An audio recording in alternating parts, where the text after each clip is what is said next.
Hello everyone. आज जैसे कि आज हम लोग को देखना है नया चैप्टर। आज नया चैप्टर में स्टडी करना है, that is profit screening. No, what is profit screening? पहले तो प्रॉफिट स्क्रीनिंग समझते हैं क्या होता है। नॉर्मली अगर हम लोग सिंपल तरीके से समझना चाहें तो इस लाइन को अगर पढ़ोगे, prepare projected profit and loss account and balance sheet for the year 31 March 2015। Okay, तो यहाँ पे दे रखा है क्या? 14-15 पिछले साल का डिटेल। अब कह रहा है उसके आधार पे तुम क्या करो, अगले साल का प्रोजेक्टेड प्रॉफिट एंड लॉस या बैलेंस शीट तैयार कर दो। ठीक है। सवाल उठता है ये प्रोजेक्टेड क्यों बनाते हैं? बिल्कुल, हम अपनी प्लानिंग शो करते हैं कि हम अगले साल क्या चाह रहे हैं, हमारा सेल कहाँ पे पहुंच जाए, हमारी परचेज कहाँ पे पहुंच जाए। इसको करने के लिए हम लोग क्या क्या एक्सपेंसेस हमारे बढ़ने वाले हैं, एक प्रोजेक्टेड अब फ्यूचर प्लान दिखा सकते हो सामने वाले को। दूसरा नंबर दूसरा नंबर आपको प्रॉफिट स्क्रीनिंग का एक और वजह बताते हैं। प्रॉफिट स्क्रीनिंग के जरिए हम ये भी कर सकते हैं कि जस्ट लाइक हमारी प्रॉफिट है, हमारी प्रॉफिट कितनी आ रही है? 1,08,500 है ना। यहाँ तो कम प्रॉफिट है, बट नॉर्मली कंपनी में सपोज करो प्रॉफिट आ रही है 25 लाख। अब तुम्हारा बॉस कह रहा है 25 लाख को क्या करो, 18 लाख कर दो, 15 लाख कर दो। तो अब वो जो प्रॉफिट रिड्यूस करने की बात कर रहा है, तो तुम्हें दिखेगा क्या कि कहाँ कहाँ स्कोप है हम एक्सपेंसेस को। देखो, प्रॉफिट को घटाने का तरीका क्या है? सिंपल तरीका है, either you can increase the expenses, either you can reduce the income. दोनों में से कोई एक काम कर लो। या तो इनकम को रिड्यूस कर लो, नहीं कर पा रहे हो तो खर्चों को बढ़ाओ। और खर्चों को भी ऐसे बढ़ाओ ना कि कोई देख करके बहुत ज्यादा शक ना करे। नहीं समझ में आ रहा है क्या मतलब? इसका मतलब ये है कि तुमने सपोज करो पिछले साल सैलरी बांटी 40,000, इस साल सैलरी बांटे 60,000, चलता है, ग्रोथ दिया, चलो ठीक है 50%, हालांकि ज्यादा लेकिन फिर भी चलो ठीक है, चलेगा। पिछले साल सैलरी पे खर्च किए 40,000, लेकिन इस साल खर्च कर दिए तुम 4 लाख रुपए। तो ये बात हजम नहीं हो रही है। नहीं समझे? पिछले साल तुमने सपोज करो, अगर हम लोग बात करते हैं क्या, ऑडिट फीस 24,000 दिया, इस साल तुमने ऑडिट फीस दिया 60,000 रुपए। अगेन ये बात हजम नहीं हो रही है। अचानक इतना ज्यादा एक्सपेंसेस किस तरह से चेंज हो सकता है, इतना कैसे बढ़ सकता है? बात समझे कि नहीं समझे? तो खर्चे अगर ट्रेवलिंग एक्सपेंसेस 5,000 थे, इस साल ट्रेवलिंग एक्सपेंसेस तुमने 2 लाख रुपए दिखाने लगे, तो ये तो साफ साफ फंस जाओगे तुम। नहीं समझे? जैसे एक छोटा सा एग्जांपल देता हूँ बहुत सिंपल लैंग्वेज में। जस्ट लाइक तुमसे जब कोई बोलता है मेरे साथ ऐसा ऐसा हुआ था, है ना, तो तुम समझ जाते हो बंदा सच बोल रहा है कि फेंक रहा है। जब बहुत ज्यादा बोलता है तो समझ जाते हो अब फेंक ही रहा है, तो तुम लपेटना शुरू कर देते हो। दैट मीन्स हाँ भैया फेंक लो जितना फेंकना है। यानी कि जब आप मुंह खोलते हो तो पता चल जाता है कितना तुम रियल बोल रहे हो, कितना तुम फेंक रहे हो। Are you getting my point? तो वैसे ही मान लो तुम जब प्रॉफिट स्क्रीनिंग करते हो, प्रॉफिट को स्क्रीन करते हो, प्रॉफिट को बढ़ाते या घटाते हो, तो उस टाइम पे हमें बहुत ज़्यादा रिफ्लेक्शन नहीं रखना है।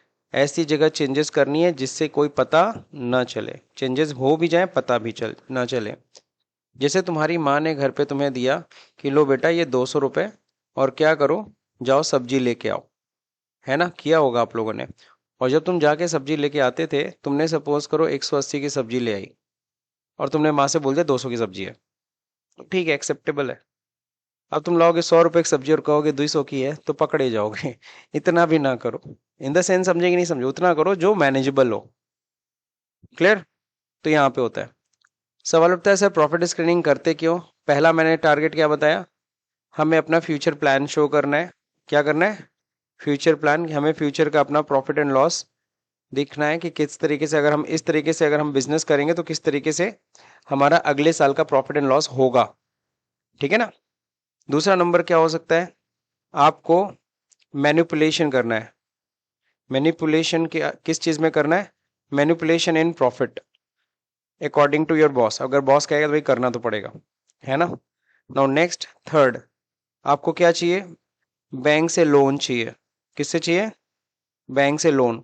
और बैंक वाला कहता है कि तुम क्या करो, फ्यूचर के 3 साल, मैं अभी तो इस समय तुम्हारी जो पिछला बैलेंस शीट तो मैंने देख लिया, पिछला प्रॉफिट लॉस बैलेंस शीट तो तुम्हारा ऑलरेडी अवेलेबल है, मैं देख रहा हूँ।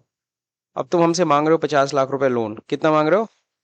मैं ये 50 लाख रुपए तुम्हें लोन दूंगा, तो इसके बाद तुम्हारा प्रॉफिट एंड लॉस अकाउंट कैसा होगा, अगले साल का कैसा होगा, ये तुमको जो 50 लाख रुपए लोगे तुम उसको कैसे यूज करने वाले हो। तो मुझे फ्यूचर के 3 साल का प्रॉफिट लॉस बैलेंस शीट बना के दिखाओ। कितने साल का? 1 साल का नहीं, फ्यूचर के 3 साल का प्रॉफिट लॉस और बैलेंस शीट बना के दिखाओ। तो किस बेसिस पे तैयार करोगे? लास्ट ईयर के बेसिस पे। फिर तुम्हें पता है लोन मिलेगा तो तुम अपने परचेजेस बढ़ाओगे, चीज़ें थोड़ा और एक्सपेंड करोगे, चीज़ें और थोड़े खर्चे बढ़ेंगे, लेकिन हाँ तुम्हारा उससे उम्मीद है ना कि भाई प्रॉफिट क्या होगी आगे जाके, इंक्रीज होगी। भाई लोन लोगे तो लोन को क्या करोगे? खा नहीं ना जाओगे, उसको अपने बिजनेस में ही तो लगाने वाले हो। तो वही बिजनेस, वही बैंक देखना चाहता है कि ठीक है अगर मैं तुम्हें लोन दूं तो तुम्हारा फ्यूचर का बैलेंस शीट प्रॉफिट लॉस कैसा होगा। तो दैट मीन्स बैंक से जब लोन लेने जाते हैं ना, बैंक लोन, तो वहां पे बैंक वाले मांगते हैं क्या? Projected PNL and balance sheet दोनों मांगते हैं। समझ रहे हैं कि नहीं समझ रहे?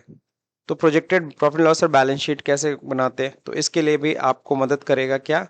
यही प्रॉफिट स्क्रीनिंग। और यहाँ पे जो आपको केस बताया गया वो तीसरा वाला ही केस बताया गया, प्रोजेक्टेड। आपको पिछले साल के बेसिस पे अगले साल का प्रोजेक्टेड प्रॉफिट एंड लॉस और बैलेंस शीट तैयार करना है। और आप लोगों ने इनकम टैक्स पढ़ा है, आप लोगों को पता भी है कि जब हम लोग टैक्स देते हैं, इनकम टैक्स एडवांस टैक्स देना पड़ता है। तो सोचो साल खत्म होगा तब ना हमें प्रॉफिट पता चलेगी। लेकिन अब साल के शुरुआत में हम लोग पता चलता है कि अप्रैल मई जून, लो 15 जून को आप एडवांस टैक्स जमा करो, सही है? 15 जून, 15 सितंबर, 15 दिसंबर, 15 मार्च, ये ना था? तो वो आखिर में एडवांस टैक्स किस बेसिस पे जमा करेंगे? एस्टिमेटेड प्रॉफिट के बेसिस पे। और एस्टिमेटेड प्रॉफिट कैसे निकलेगी? इसके बेसिस पे। तो हर एक कंपनी को प्रोजेक्टेड प्रॉफिट लॉस और बैलेंस शीट तैयार करना पड़ता है ताकि उसे क्लियर रहे कि कितना एस्टिमेटेड मेरा प्रॉफिट होगा इस साल का, और उसी के अकॉर्डिंगली वो अपना टैक्स जमा करती है। बाकी थोड़ा मोड़ा ऊपर नीचे होता तो वो तो अपना पेमेंट करेगी विद इंटरेस्ट, ज्यादा कर देगी कम नहीं जमा करेगी। अब यहाँ पे क्वेश्चन देखिए, प्रॉफिट स्क्रीनिंग अब आप लोग को बनाना है। प्रॉफिट स्क्रीनिंग बनाते समय एक चीज ध्यान रहे, आप लोग को बढ़ाना है खर्चे, एक्सपेंसेस को कई बार क्या होता है इंक्रीज या डिक्रीज करना होता है। तो कौन से खर्चे को हम इंक्रीज और डिक्रीज करते हैं? तो अब आपको मैं बता दूं एक्सपेंस की बात। तो एक्सपेंस कितने तरह के होते हैं, है ना? एक्सपेंसेस की बात करें तो हम लोग एक्सपेंस को बोलते हैं, एक होता है फ्रीज एक्सपेंस। क्या होता है? Freeze expense. फ्रीज मतलब एकदम फ्रीज है, डू नॉट टच, उसमें आप चेंजेस नहीं कर सकते हो, उसमें कोई चेंजेस नहीं कर सकते, चेंजेस करोगे तो पकड़े जाओगे। जैसे एग्जाम्पल यहाँ पे देखो, कौन से ऐसे खर्चे तुम्हें फ्रीज दिख रहे हैं? जैसे अगर हम बात करें कि इसके टेलीफोन चार्जेस, इसका बिल आता है सर, उसमें आप नहीं चेंज कर पाओगे। बिजली का बिल जितना आएगा, फोन का बिल जितना है उतना ही दोगे ना, उसमें आप अपने हिसाब से बढ़ा घटा नहीं सकते हो। इलेक्ट्रिसिटी चार्जेस, ये भी फ्रीज एक्सपेंसेस है। बात समझे? लीगल चार्जेस, उसका भी बकायदा बिल मिलता है आपको, तो वो भी क्या है? फ्रीज एक्सपेंसेस हैं। इनको आप चेंजेस नहीं कर सकते अपने अनुसार। नेक्स्ट हम लोग बात करेंगे, एक होता है क्या? Semi freeze expense. ये सेमी फ्रीज एक्सपेंस क्या होते हैं? यू कैन इंक्रीज और decrease but to a certain limit. बहुत ज्यादा ड्रास्टिक चेंज मत कर देना वरना पकड़े जाओगे। जैसे अगर हम लोग बात करें यहाँ पे सैलरी का, सैलरी को आप बिल्कुल बढ़ा सकते हो, हर सबको पता है हर साल सैलरी बढ़ती है, बट बहुत ज्यादा ना बढ़ाना। ये नहीं कि 60-40 हजार का 80 हजार कर दो, उससे डबल। ऐसा कौन सी कंपनी हो भैया 100% हाइक दे रहे हो? नहीं समझे?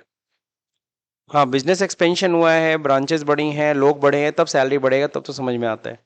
लेकिन कोई एक्सपेंशन नहीं है फिर भी तुम्हारी सैलरी 40 से 80 हो जाए, यानी डबल हो जाए, सीधे 100% की हाइक कोई नहीं देता sir. Clear? Now audit fees, audit fees के भी चार्जेस बढ़ सकते हैं, लेकिन ऑडिट फीस एक्सटर्नल वाउचर की तरह होता है, आगे देखेंगे हम इसे। और ट्रेवलिंग एक्सपेंसेस को नहीं, लेकिन हाँ हम लोग बात करेंगे स्टाफ वेलफेयर एक्सपेंस, है ना? तो स्टाफ वेलफेयर एक्सपेंस भी बढ़ाना, लेकिन बहुत ज्यादा मत बढ़ाना।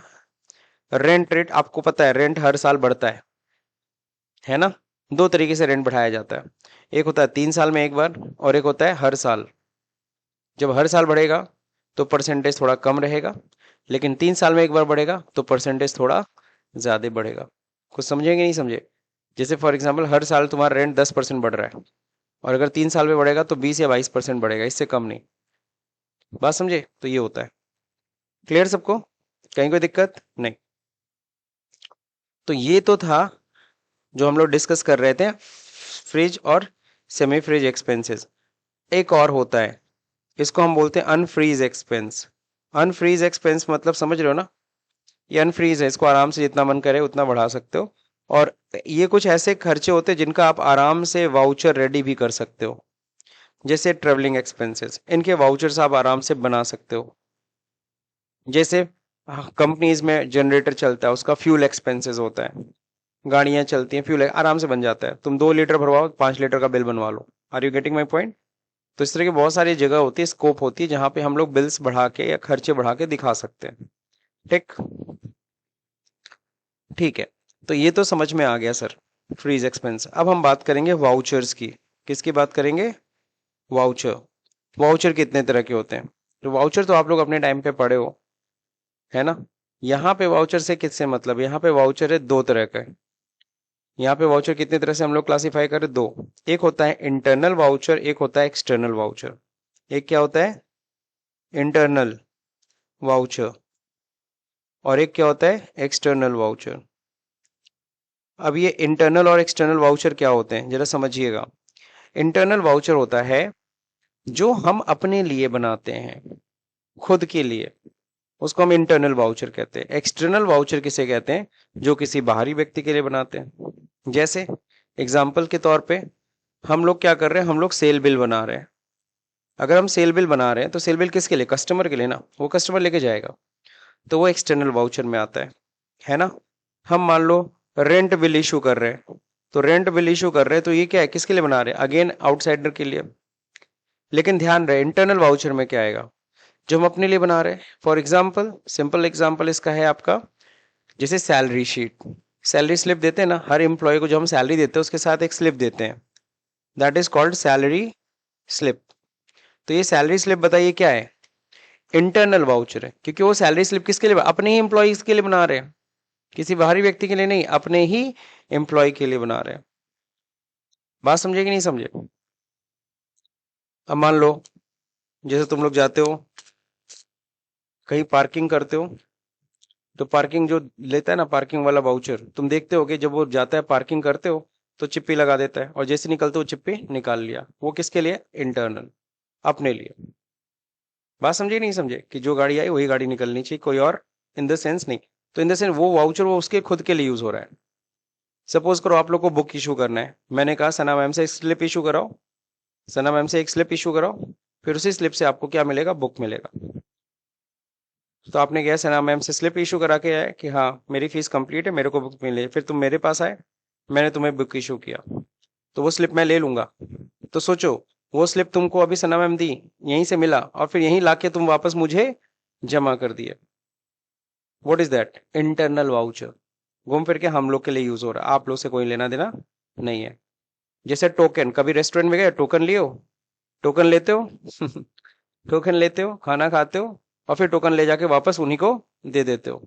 तो वो जो स्लिप होती है, जो स्लिप उनको ले करके उन्हीं को दे देना है, वो उनके लिए इंटरनल वाउचर हो गया। और एक जो तुम्हें बिल मिल जाता है वो क्या हो गया? वो एक्सटर्नल वाउचर हो गया। Are you getting my point?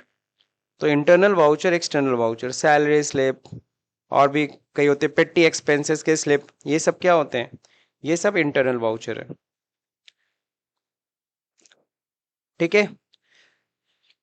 अब देखिए यहाँ पे है क्या, क्वेश्चन कैसे होता है, जैसे यहाँ पे दे रखा है prepare profit and loss and balance sheet for the year ended on 31 मार्च 2015। आज हम लोग सिर्फ प्रॉफिट एंड लॉस अकाउंट बनाना सीखेंगे।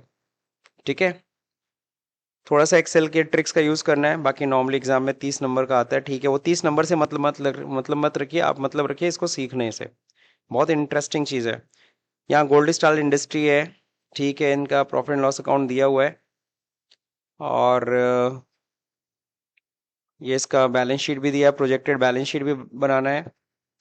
अब नीचे दे रखा है एडिशनल इन्फॉर्मेशन। अब ये एडिशनल इन्फॉर्मेशन आपको देखना पड़ेगा, इसके बेसिस पे आपको ये प्रोजेक्टेड बनाना है। सबसे पहले कह रहा sale will be increased by 25%। Sales क्या किया जाएगा? इंक्रीज किया जाएगा, कितने? 25%। ठीक है सर, बढ़ा लीजिए, कोई दिक्कत नहीं। कितना परसेंट बढ़ाना है? 20%, 25%, सॉरी। तो हमको सेल इस साल बढ़ाना है, कितना परसेंट? तो आपको क्या करना है, एडिशनल इन्फॉर्मेशन देख करके उसके अकॉर्डिंगली चेंजेस करने होंगे।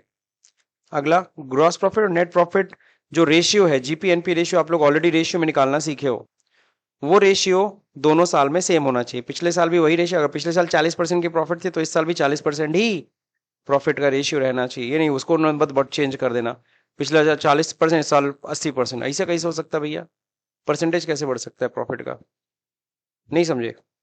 अगला, external voucher will remain same in 14-15। तो जो पिछले साल का एक्सटर्नल वाउचर का जो अमाउंट होगा उसको इस साल भी सेम रखना, उसको चेंज नहीं करना है। Are you getting my point? लेकिन एक्सटर्नल वाउचर में दो वाउचर्स आपको चेंज करने ही पड़ेंगे, एक सेल का, एक परचेज का। सेल तो बढ़ाने के लिए बोल ही दिया, अब अगर सेल का रेशियो बढ़ाओगे तो परचेज भी तो तुमको बढ़ाना पड़ेगा, तो वो तो तुमको बढ़ाना पड़ेगा। यानी जब आपसे कहे एक्सटर्नल वाउचर रिमेन सेम, तो आप ये मान के चलो ये किसके लिए बोल रहा है? पीएल अकाउंट, ऑपरेटिंग एक्सपेंसेस के लिए। किसके लिए? ऑपरेटिंग एक्सपेंसेस मतलब इनडायरेक्ट एक्सपेंसेस के लिए। चलिए आते हैं, अब इसको लगाते हैं। सबसे पहले देखिए, हमें चाहिए ओपनिंग स्टॉक, सही है? तो ओपनिंग स्टॉक का फिगर हम कहां से लेके आएंगे? जो पिछले साल का क्लोजिंग स्टॉक होगा वो इस साल का क्या कहलाएगा? Opening stock. पक्का? तो पिछले साल का क्लोजिंग स्टॉक इस साल का क्या कहलाएगा? फिर आपके क्वेश्चन में बोला था सेल को बढ़ा देना 25%। कितना परसेंट? इक्वल टू इस पिछले साल से सेल इस साल क्या होने वाली है? 25% बढ़ने वाली है। तो अगर 25% बढ़ने वाला है तो 25% से मल्टीप्लाई मत करना, कितने से करोगे?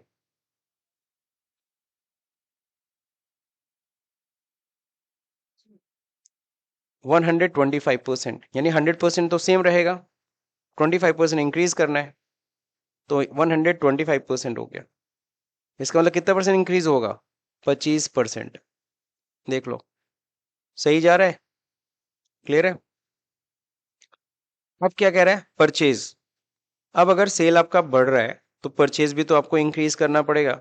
अब ये आपके ऊपर है कि आप कितना इंक्रीज कर सकते हो सकता है अमन को लगता है 20%, तो 20% बढ़ा रहा है। प्रथम को लगता है हमें 22% बढ़ाना चाहिए, 22% बढ़ाओ। आपको लगता है 15% हम बढ़ाएंगे, आप 15%। आप सभी लोग अपने अकॉर्डिंगली कर सकते हो, ठीक है ना? इसका कोई रिस्ट्रिक्टेड ऐसा नहीं कि सब एक ही करेंगे, वो आपके ऊपर है, ठीक है ना? आपका जो एजम्पशन है, आपका जो एजम्पशन है। अब यहाँ पे देखो, परचेज का मल्टीप्लाई, मेरे को कितना लगता है? 20% मेरे को बढ़ाना चाहिए। मैंने कितना परसेंट बढ़ाया? 20%। सही है? अब कैरेज इनवर्ड, है ना?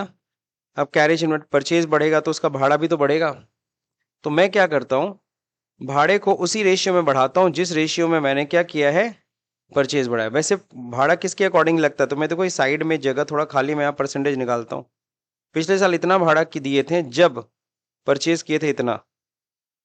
तो समझे कि नहीं समझे? भाड़ा किस पे दिए थे? परचेज पे ना। तो मैं परसेंटेज निकाल रहा हूँ, इसको सेलेक्ट करिए, यहाँ पे परसेंटेज पे क्लिक कर दीजिए। तो कितना परसेंट भाड़ा था? 7%। तो इस बार भाड़ा कितना होगा? इस 7,20,000 का मल्टीप्लाई बाई 7%। कुछ समझे कि नहीं समझे? पिछले साल भाड़ा कितना था? 7%, इस साल भी सेम ही रखेंगे। अगला, वेजेस। वेजेस आप चाहो तो सेम रख लो, क्योंकि ऐसा कुछ बोला नहीं है, बट अगर आप अगेन परसेंटेज के अकॉर्डिंगली चलना चाहते हो तो अगेन यहाँ देख लो, वेजेस को भी मैंने किस पे निकाल दिया? परचेज पे। कितना परसेंट? तो इस साल क्लियर, 1,92,000। तो इस तरह से मैंने फिगर दिखा दिया।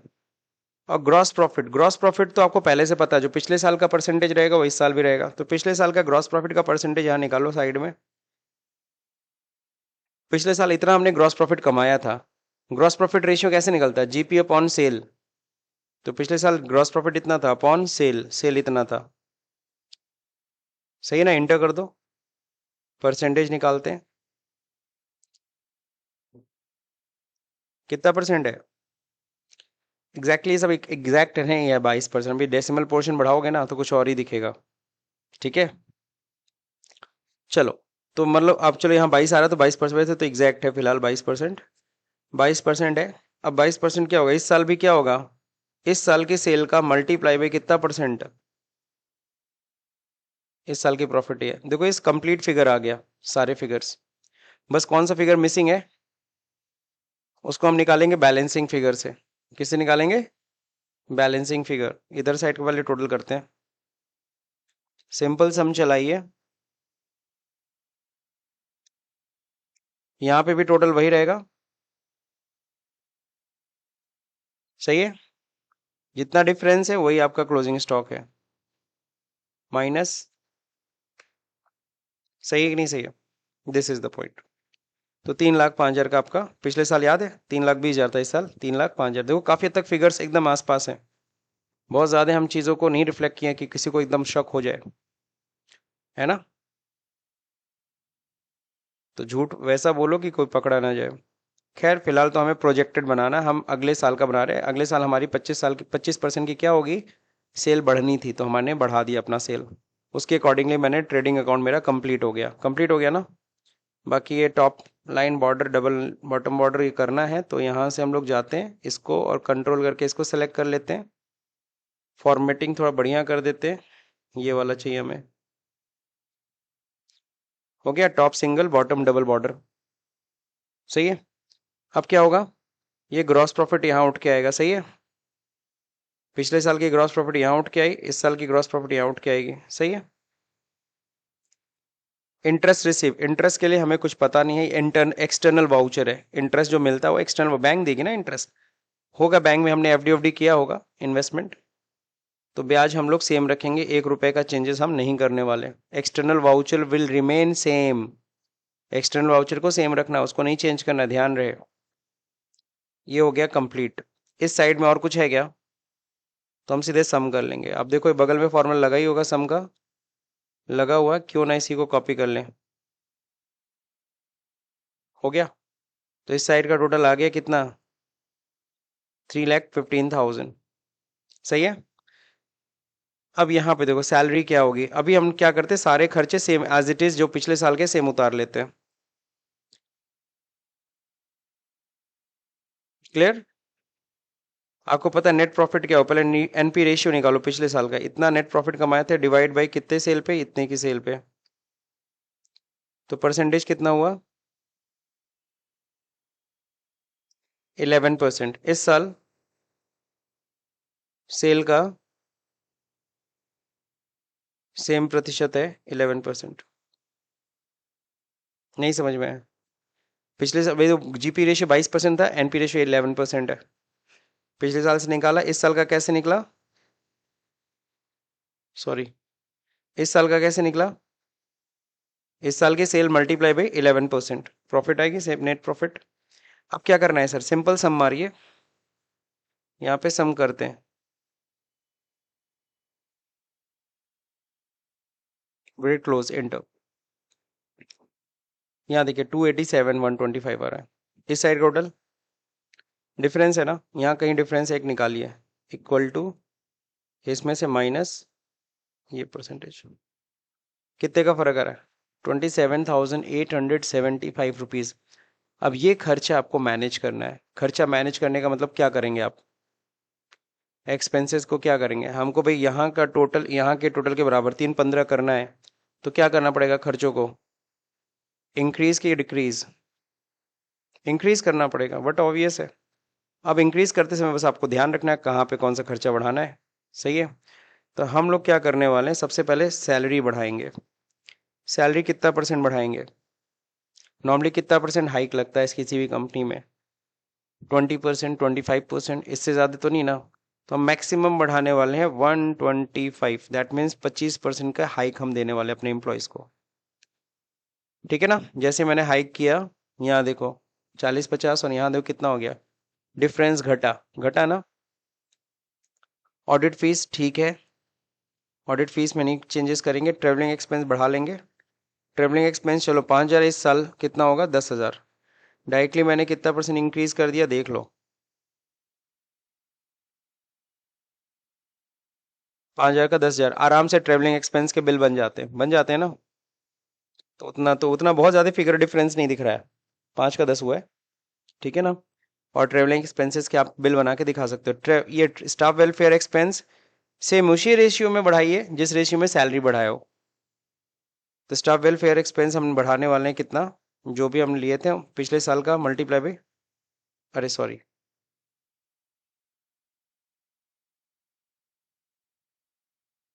ठीक है। रेंट रेट्स कितना बढ़ाना है रेंट, हर साल रेंट बढ़ता है, तो हमने यहाँ पे कितना 10% 12% आप इंक्रीज कर सकते हैं। तो I am going to increase 12%। तो हमने 12% इंक्रीज कर दिया। Telephone charges we can not increase, electricity नहीं इंक्रीज कर सकते। डेप्रिसिएशन, अब ये डेप्रिसिएशन थोड़ा गड़बड़ है। डेप्रिसिएशन कनेक्टेड है किससे? इस बैलेंस शीट से। बैलेंस शीट में यहाँ देखो बिल्डिंग कितने की थी, 50,000, उस पर 10,000 रुपये डेप्रिसिएशन कटा, 40,000 बचा। अच्छा, बिल्डिंग पे अगर 50,000 पे 10,000 डेप्रिसिएशन कटा है, कितना परसेंट कटा होगा? 20% निकाल लिया ना? निकाल लिया ना? जिसको नहीं निकालने आता मैं साइड में बता दे रहा हूँ। 10,000 रुपये डिविजन काटियो, डिवाइड बाई इस 50,000 पे, कितना परसेंट आया? 20%। कंप्यूटर 50,000 का था, उस पर 30,000 रुपये डिविजन कटा है, कितना परसेंट कटा होगा? 60%, एकदम सही है।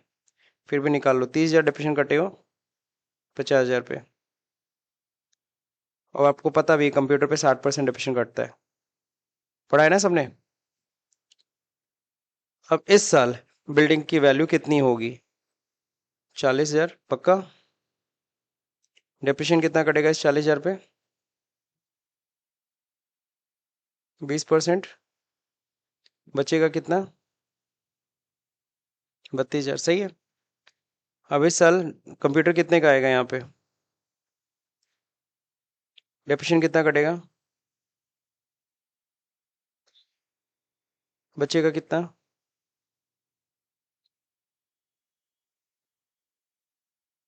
सही है। बताओ डिप्रेशन कितना कटा है? 8, 12, कितना?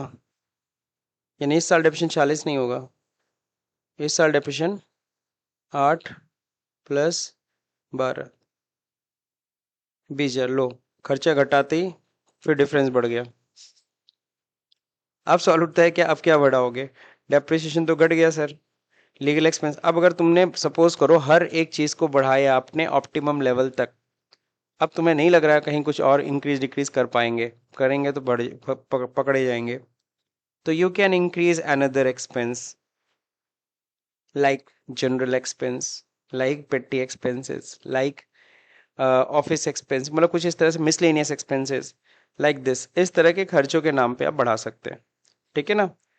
हाँ, तो इस तरह का कोई खर्चा जो आप पहले तो नहीं देखे हो, उस तरह का कोई खर्चा है और उस तरह के खर्चे के बिल्स आप बना सकते हो। तो जनरल एक्सपेंस, मिक्सलेनियस एक्सपेंसेस, है ना? इस तरह के खर्चे आप या पेटी एक्सपेंसेस के नाम पे दिखा सकते हो। तो फिलहाल तो मैं यहाँ पे क्या दिखाने वाला हूँ, पूरा का पूरा डिफरेंस अमाउंट यहाँ डालने वाला हूँ मैं। हो गया, कहानी खत्म, डिफरेंस सम अप, दोनों तरफ का टोटल बराबर। तो ये रहा आपका प्रॉफिट स्क्रीनिंग। क्या रहा? Profit screening.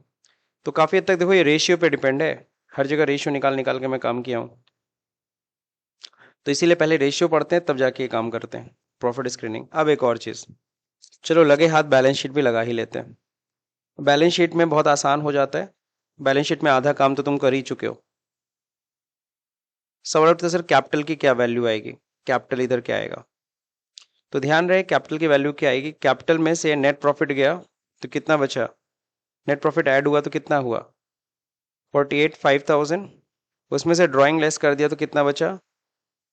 3,60,000। सही है ना? अब जो ड्राइंग तुम लेस करते हो, ड्राइंग से कैपिटल रिड्यूस हो रहा है ना? अब जो बचा कितना? 3,60,000। तो यहाँ पे आएगा कितना? 3,60,000 पक्का? अब यहाँ पे क्या होगा?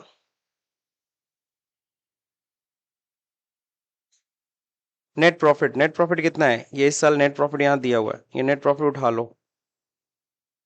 सही है। अब आपको पता है कैपिटल में नेट प्रॉफिट क्या होता है? ऐड होता है ना? ऐड हो गया। ड्राइंग, चलो ड्राइंग कितना करते हैं चलिए देखते हैं। पिछले साल ड्राइंग इतना मारे थे, इतना ड्राइंग किए थे जब प्रॉफिट कितने की हुई थी? ड्राइंग किस पे डिपेंड करता है? प्रॉफिट के ऊपर। कितना परसेंट ड्राइंग कर लिए थे तुम? 91% इन्होंने ड्राइंग मार दिया था भाई, करेगा ही, प्रॉफिट उसी का तो है, निकाल लिया। अब इस साल कितना होगा? इस साल की प्रॉफिट का net profit multiply by profit बढ़ी है ना उसका 91%। तो यहाँ देखो मैं किसकी हेल्प ले रहा हूँ, मुझे नहीं समझ में आ रहा फिगर क्या चाहिए, तो मैं किसका हेल्प ले रहा हूँ, रेशियो का। यहाँ कंप्लीट हो गया, अब यहाँ बचेगा कितना, चलिए इसमें से माइनस हो जाएगा ड्राइंग का पैसा। चाहे तो आप यहीं का फॉर्मूला भी कॉपी मार सकते थे, बट ठीक है, समझो। सिक्योर्ड लोन, हमें नहीं पता है इस साल लोन का क्या हुआ, एक्सटर्नल वाउचर है, सेम रखो। क्रेडिटर, क्रेडिटर की वैल्यू तुम बता सकते हो, क्रेडिटर किसके ऊपर डिपेंड होता है, परचेज के ऊपर। तो रेशियो निकाल लो, पिछले साल इतने के क्रेडिटर थे जब परचेज कितने की हुई थी, 6 लाख की। परसेंटेज जीरो नहीं है, घटाओ मत, 3%। तो इस साल भी क्रेडिटर की वैल्यू कितनी होगी, इस साल कितने की परचेज की हो, 7,20,000, मल्टीप्लाई भी कितना परसेंट। सारे फिगर आ गए सर, सारे फिगर आ गए। आपको क्या करना है, सिंपल सम। अब देखो यहाँ पे ऑलरेडी सम लगा हुआ है, चाहे तो यही फॉर्मूला कॉपी कर लें, लेकिन जाने दो, हमें पता है ये है आपकी कैपिटल की वैल्यू प्लस ये, ठीक है ना, समझ गए सब लोग। 496। अब यहाँ पे देखो क्या करना है, क्लोजिंग स्टॉक, क्लोजिंग स्टॉक हमको पता है, ऊपर से हम लोग पिक कर ले रहे हैं क्लोजिंग स्टॉक, सही है। कैश इन हैंड छोड़ दो, कैश एट बैंक सेम उतार दो, क्योंकि कैश एट बैंक, ये बैंक वाला जो बैलेंस है वो कौन बताएगा, बैंक वाला बैलेंस कौन बताएगा, बैंक वाला बैलेंस कौन बताएगा, पासबुक, तो इसलिए उसको मत ज्यादा छेड़ो, जो डिफरेंस आएगा हम कैश में चढ़ा देंगे। सन्डी डेटर, डेटर की वैल्यू बताओ किस पे निकालेंगे, पिछले साल डेटर इतने के थे जब सेल कितना किए थे, परसेंटेज निकाल लो, ये भी करीबन 3% आ रहा है। इस साल डेटर की वैल्यू क्या होगी, सेल का मल्टीप्लाई बाई, सॉरी, सेल का मल्टीप्लाई बाई 3%, ठीक है ना, 30-37 आसपास ही है। अब यहाँ पे देखो सम का यहाँ फॉर्मूला ऑलरेडी लगा हुआ है, लगा हुआ है ना। अच्छा यहाँ पे ये मैंने टोटल नहीं किया था,